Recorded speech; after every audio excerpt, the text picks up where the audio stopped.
1월 25일 KMA 뉴스브리핑 시작하겠습니다. 코로나19가 완만한 감소세를 이어가던 중에 예기치 못한 대규모 집단 감염이 발생했습니다. 대전의 한 기숙형 대안학교에서 확진자가 127명이나 나온 건데요. 학생과 교사 158명 중에서 80%가 감염됐습니다. 정세균 국무총리는 오늘 중앙방역대책본부 회의에서 제2의 신천지 혹은 BTJ 열방센터 사태로 비화되지 않을까 우려된다고 말했습니다. 권덕철 보건복지부 장관도 이번 사태는 산밀, 즉 밀집, 밀폐, 밀접 환경에서 급속 확산된 전형적인 사례라며 종교학교와 기도원, 수련원 등 모든 기숙형 종교교육시설의 방역 실태를 긴급 점검하겠다고 강조했습니다. 한편 경남 진주에서는 고양이 한 마리가 코로나19에 감염된 걸로 확인됐는데요. 보건당국은 아직까지 반려동물에서 인간으로 감염된 사례가 보고된 적은 없다고 밝혔습니다. 민간 병원을 코로나19 전담병원으로 강제 지정해서 논란을 빚은 서울시가 해당 병원에 지원을 약속하면서 갈등이 일단락됐습니다.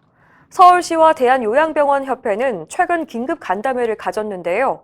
이 자리에 서울시로부터 병상 차출 행정명령을 받고 반발했던 미소들 요양병원 관계자가 참석했습니다.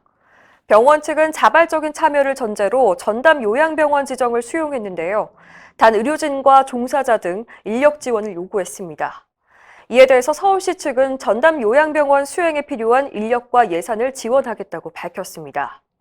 손덕현 요양병원 협회장은 서울시 측의 강제 지정과 행정명령 발동에 대해서 유감을 표했고 민관이 서로 협력해야 한다는 데 공감대를 이뤘다고 전했습니다.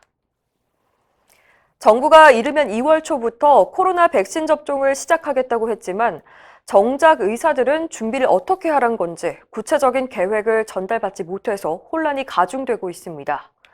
정부의 계획대로면 늦어도 이번 달 말까지는 일선 의료기관의 접종 계획이 공유돼야 하는데 의료 인력 지원이 필요하다는 요청만 왔지 실질적인 지침은 받지 못했습니다. 조민호 의협기획이사 겸 의무이사는 2회 접종이 필요한 백신의 보관 관리 계획, 또 안전한 접종을 위해서 의료인 교육 등 사전에 필요한 정보를 전달받지 못해서 답답한 상황이라고 말했습니다. 또 이번 코로나19 백신은 완전히 새로운 원리로 개발된 백신임에도 단기간에 많은 국민이 접종해야 하는 상황인 만큼 부작용에 대한 체계적인 관리 시스템과 포괄적 보상 원칙을 세워야 한다고 강조했습니다. 대한의사협회가 공공의대 신설 문제는 코로나19 안정화 이후 원점에서 재논의하기로 한 의정 합의 사실을 재확인했습니다. 최근 한 언론은 정부가 공공의대 설립을 찬성하는 조건으로 의료계에게 유리한 몇 가지 당근책을 제안했다고 보도했는데요. 의협은 사실이 아니라고 선을 그었습니다. 의협은 설명 자료를 통해서 지난해 9월 의정 합의에 따라 현재 정부는 의대 정원 확대와 공공의대 신설 추진을 중단했고 의대 정원 통보 등 일방적인 정책 추진을 강행하지 않기로 했다고 설명했습니다. 또 코로나19 안정화 이후 의정협의체에서 모든 가능성을 열어놓고 의협과 협의하게 될 거라고 강조했습니다. 조국 전 장관 딸의 의사면허를 정지해달라는 국민 청원이 등장했습니다. 자신을 16년차 응급의학과 전문의라고 밝힌 이 청원인은 조 전 장관의 부인이 입시 부정 혐의로 1심에서 유죄 판결이 난 만큼 딸의 의사면허를 정지시켜야 한다며 이대로 넘어가면 수험생들에게는 허탈감을, 의사들에게는 괴리감을 줄 거라고 주장했습니다.